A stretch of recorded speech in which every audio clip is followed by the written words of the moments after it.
kembali rekan-rekan sekalian yang dikasihi Tuhan Yesus Kristus. Kita akan belajar kembali dari pelajaran kita yang ke-8. Kita tahu bahwa kasih sayang Tuhan Yesus Kristus telah menyertai kita sepanjang minggu yang lalu dan telah memimpin kita dalam setiap pelajaran kita.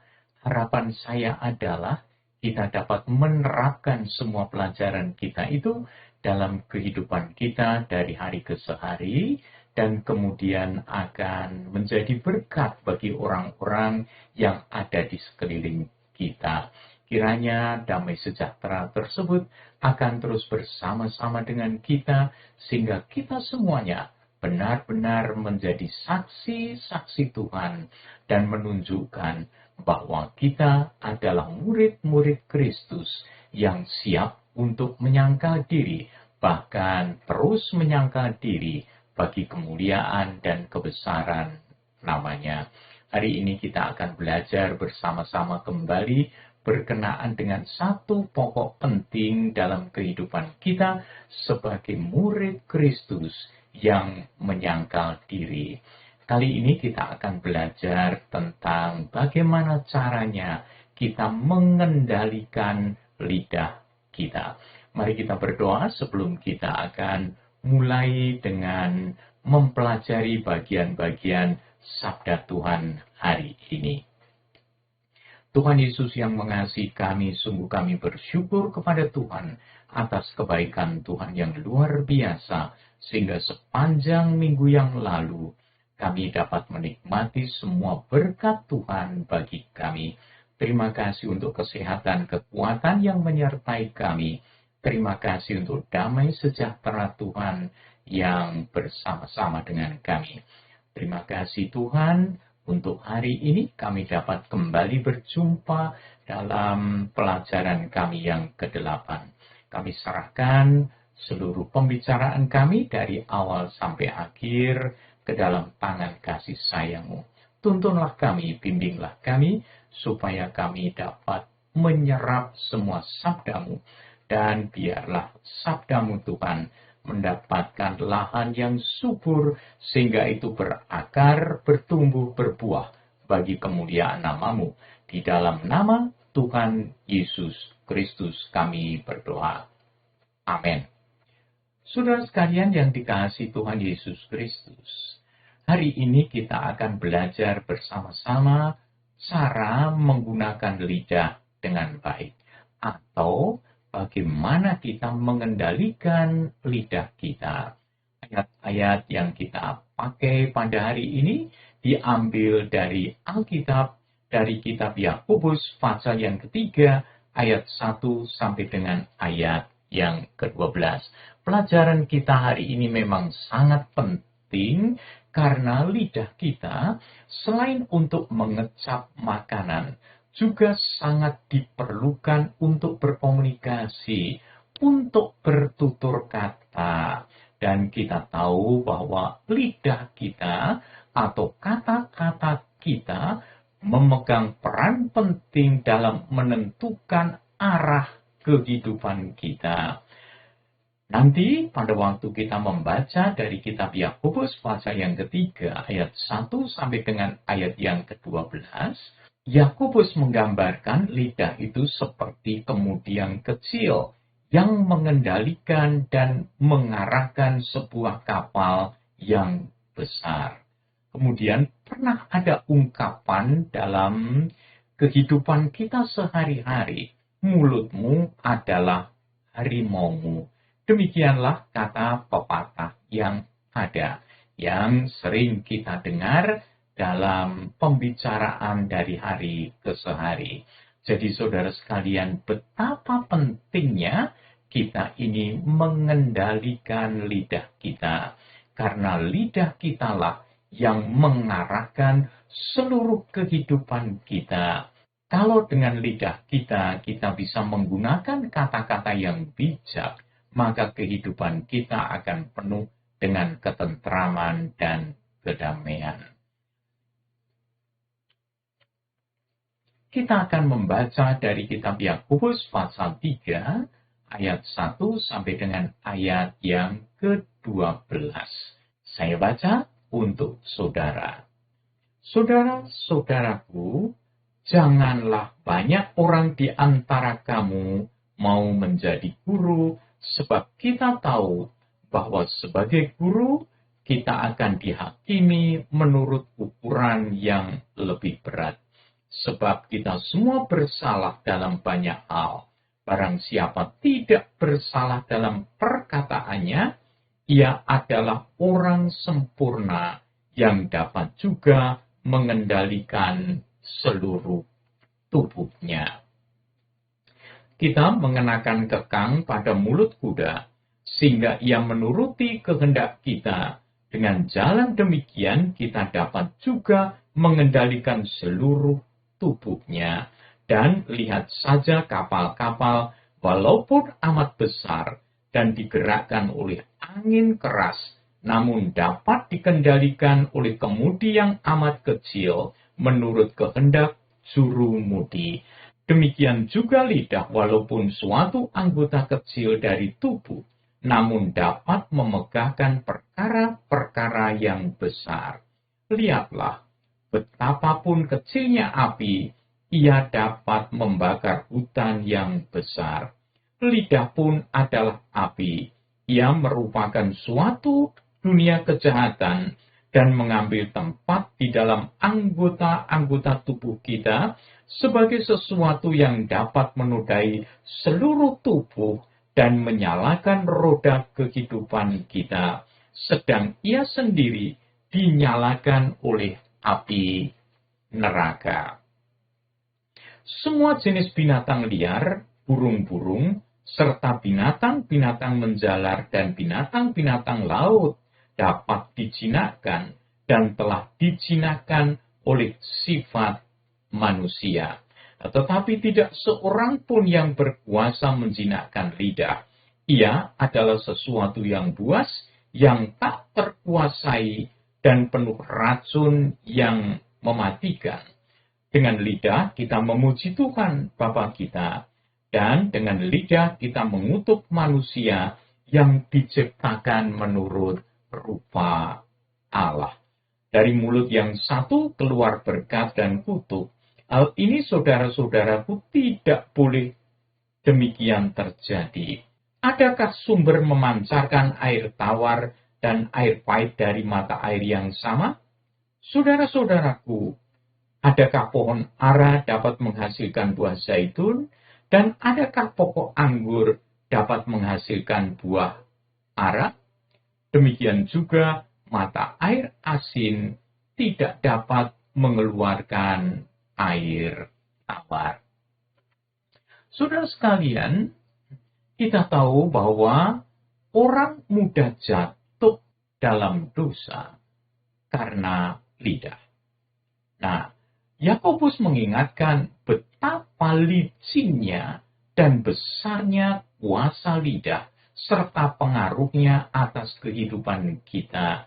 Karena lidah mengendalikan seluruh arah kehidupan kita. Sama seperti kuda dengan kekang dan kapal-kapal yang besar dengan kemudi-kemudi yang kecil.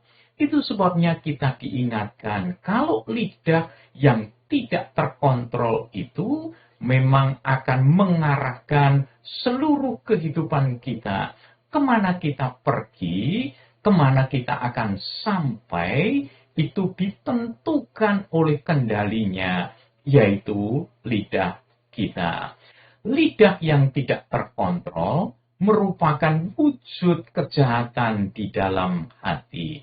Jadi, lidah itu digerakkan oleh kekuatan hati seseorang.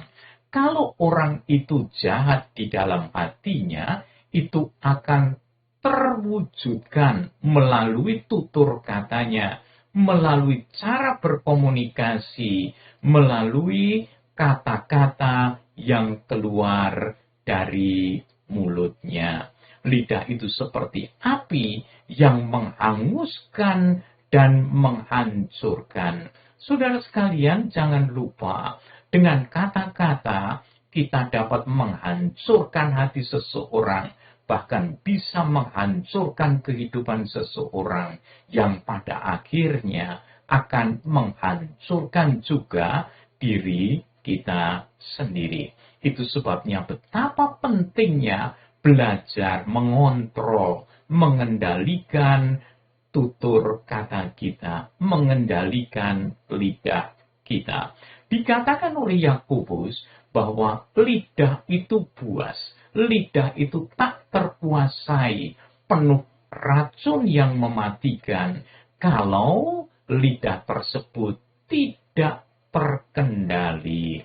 Saudara sekalian, biasanya tutur kata kita, kalimat-kalimat yang keluar dari mulut kita, dikendalikan oleh pikiran kita dan hati kita. Karena tidak mungkin kita bisa berkata-kata dengan baik kalau hati kita jahat. Itu sebabnya kita harus mengendalikan hati kita, pikiran kita. Dan itu hanya mungkin jikalau sudah ada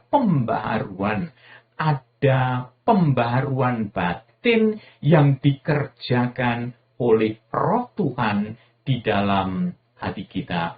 Kiranya Roh Tuhanlah yang mampu melembutkan hati dan hanya Dia yang sanggup untuk mengubah kembali hati kita, pikiran kita. Karena hanya Dialah yang berkuasa untuk melahirkan kita kembali.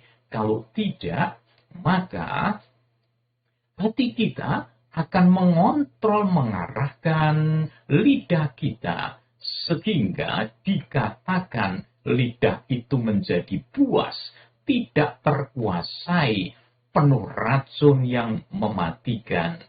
Memang demikianlah halnya kalau tidak terkendali. Padahal kendalinya ada di dalam hati kita, di dalam pikiran kita semua. Itu sebabnya saudara sekalian yang dikasihi Tuhan Yesus Kristus, kita harus bisa menggunakan lidah kita, mengontrol lidah kita dengan baik, tapi dimulai tentunya dari hati kita.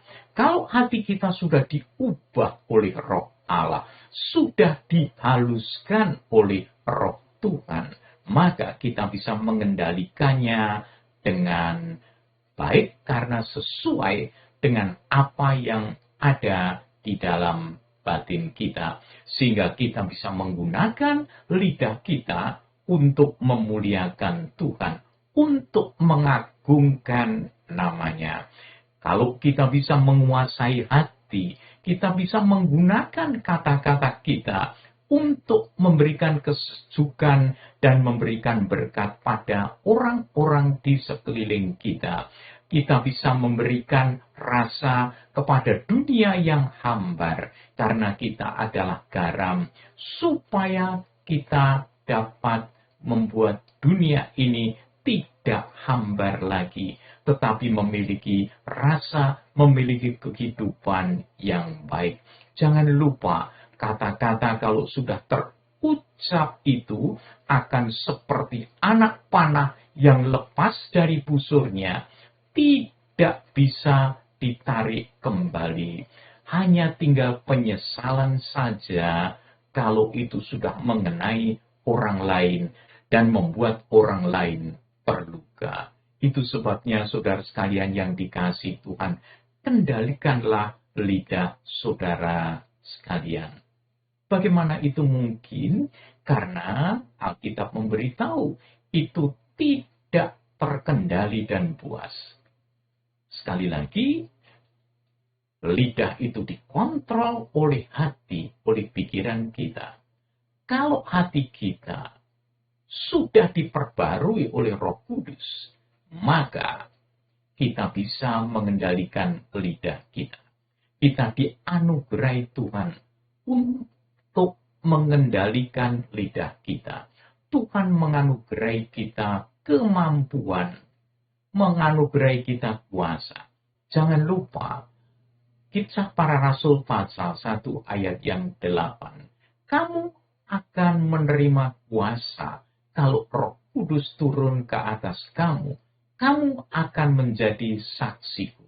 Perhatikan, kamu akan menerima kuasa kalau Roh Kudus turun ke atas kamu. Dengan demikian kita memiliki kuasa mengendalikan lidah kita untuk bersaksi tentang Tuhan Yesus Kristus. Semuanya ini karena pembaharuan yang dilakukan oleh Tuhan Yesus Kristus melalui kematiannya di atas kayu salib dan kebangkitannya dari antara orang mati.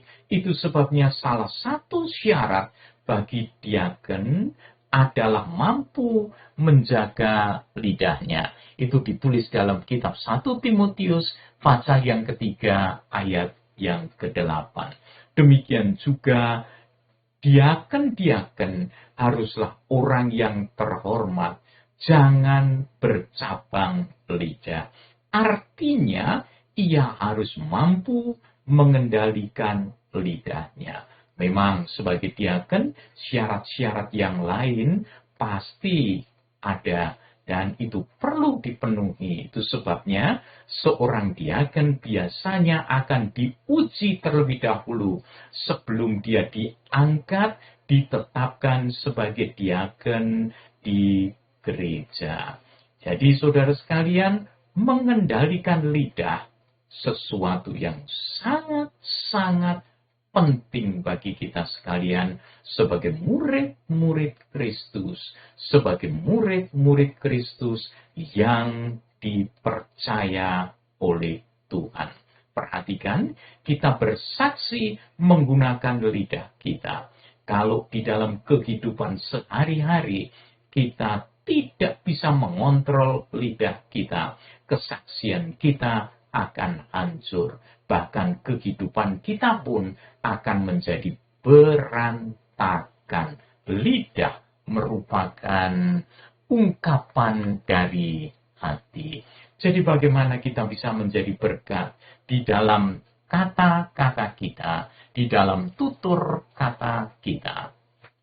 Kalau kita membaca dari kitab Yakobus, pasal yang ketiga, ayat yang ke-9 sampai dengan ayat yang ke-10, kita diberitahu, dengan lidah kita memuji Tuhan Bapa kita, dan dengan lidah kita mengutuk manusia yang diciptakan menurut rupa Allah, dari mulut yang satu keluar berkat dan kutuk.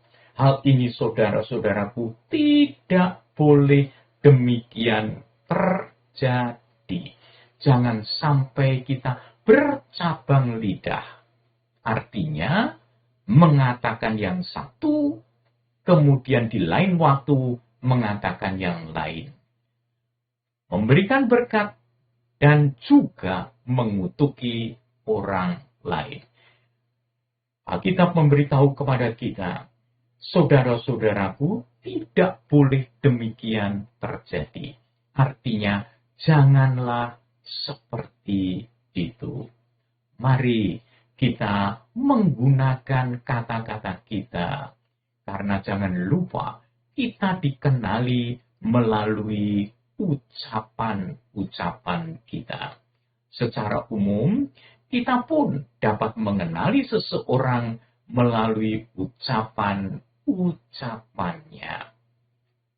Apakah sering memaki-maki orang, ataukah ia menggunakan kata-kata yang lembut tetapi pedas? Apakah juga menggunakan kata-kata yang membujuk untuk kepentingan pribadi? Semuanya itu akan dikenali melalui ucapan-ucapannya. Jangan lupa, kata-kata adalah pikiran yang terungkap. Kata-kata adalah pikiran yang mewujud. Saudara sekalian, kata-kata kita bersaksi siapakah kita ini sebenarnya. Jadi berhati-hatilah menggunakan lidah kita supaya Tuhan senantiasa dipermuliakan di dalam kehidupan kita setiap saat. Kalau kita ingin menjadi berkat, maka beberapa penggunaan lidah yang memuliakan Tuhan dapat didaftarkan sebagai berikut. Misalnya, kita bisa menasehati orang yang salah. Kita bisa membangun semangat seseorang yang sedang letih lesu.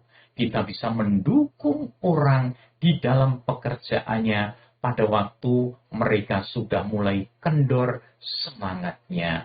Kita bisa menghibur mereka yang sedang berduka cita. Kita pun bisa memuji Tuhan Allah dan memuji orang yang berhasil. Jangan lupa, kita diminta untuk bersuka cita dengan orang yang bersuka cita. Kita bisa memuji keberhasilan orang-orang lain, saudara-saudara kita, dengan hati yang sangat tulus. Bukan karena iri hati dan sebagainya, atau dengan munafik, tapi benar-benar dari hati yang tulus. Dengan kata-kata, kita bisa memuji keberhasilan mereka. Kita pun dapat bersaksi tentang Tuhan Yesus Kristus, tentang kebaikan Allah di dalam kehidupan kita yang telah Tuhan nyatakan untuk kita. Kita bisa bersaksi tentang pengalaman kita hidup bersama dengan Tuhan Allah sendiri. Saudara sekalian, alangkah indahnya kalau tutur kata kita, lidah kita, benar-benar menjadi berkat bagi orang lain. Dan sudah seharusnya lah demikian, karena murid-murid Kristus dikenali dari kehidupan mereka. Dan kehidupan mereka dibangun, diarahkan, dikendalikan oleh tutur kata mereka. Hal-hal yang lain, saudara bisa mendaftarkan lebih lanjut. Tapi yang jelas bahwa kita diminta supaya kita menjadi berkat di dalam kata-kata kita. Sehingga pada waktu kita mengajari orang lain mempercayai kita karena kita layak untuk dipercaya karena telah membuktikan sendiri melalui kata-kata dan kehidupan kita sebagai murid-murid Kristus yang mengasihi Dia. Saudara sekalian, kesimpulannya adalah lidah itu merupakan bagian kecil pada tubuh manusia. Namun lidah tersebut memiliki pengaruh yang sangat besar atas kehidupan ini. Kita tahu, hanya dengan kuasa Roh Kudus, kita dapat mengendalikan lidah untuk memuliakan Allah dan memberkati sesama kita. Itu sebabnya kita harus konsisten dalam menggunakan lidah agar seperti pohon yang baik yang berbuah baik dan mata air yang tidak memancarkan air tawar dan air asin sekaligus. Artinya, janganlah kita bercabang lidah. Saudara sekalian yang dikasihi Tuhan Yesus Kristus, terima kasih untuk perhatian saudara sekalian pada pelajaran kita pada hari ini. Tuhan Yesus memberkati kita semuanya dan selamat mengendalikan lidah kita masing-masing. Tuhan memberkati kita, Tuhan dimuliakan dalam kehidupan kita. Amin. Mari kita berdoa. Tuhan Yesus yang mengasihi kami, sungguh kami bersyukur kepadamu atas kebaikan Tuhan yang luar biasa, sehingga kami sekalian dapat menikmati hari-hari ini dengan baik. Terima kasih untuk Roh Allah yang berkenan untuk mengontrol hidup kami, yang telah memperbarui hati kami, memperbarui batin kami, sehingga kami dimampukan untuk mengendalikan lidah kami. Sehingga lidah kami, Tuhan, kami pakai hanya untuk memuliakan nama-Mu dan memberkati orang-orang yang ada di sekeliling kami. Tuntunlah kami, bimbinglah kami, supaya dari hari ke hari lidah kami dapat kami pakai hanya untuk kemuliaan nama Tuhan. Di dalam nama Tuhan Yesus Kristus, Juru Selamat kami yang agung, kami berdoa. Amin. Terima kasih saudara sekalian yang dikasihi Tuhan. Sampai jumpa pada rekaman-rekaman yang berikutnya. Sekali lagi, damai sejahtera dari Allah Bapa kita, dari Tuhan kita Yesus Kristus, tuntunan Roh Allah bersama-sama dengan kita dari sekarang sampai Maranatha, bahkan sampai kekal selamanya.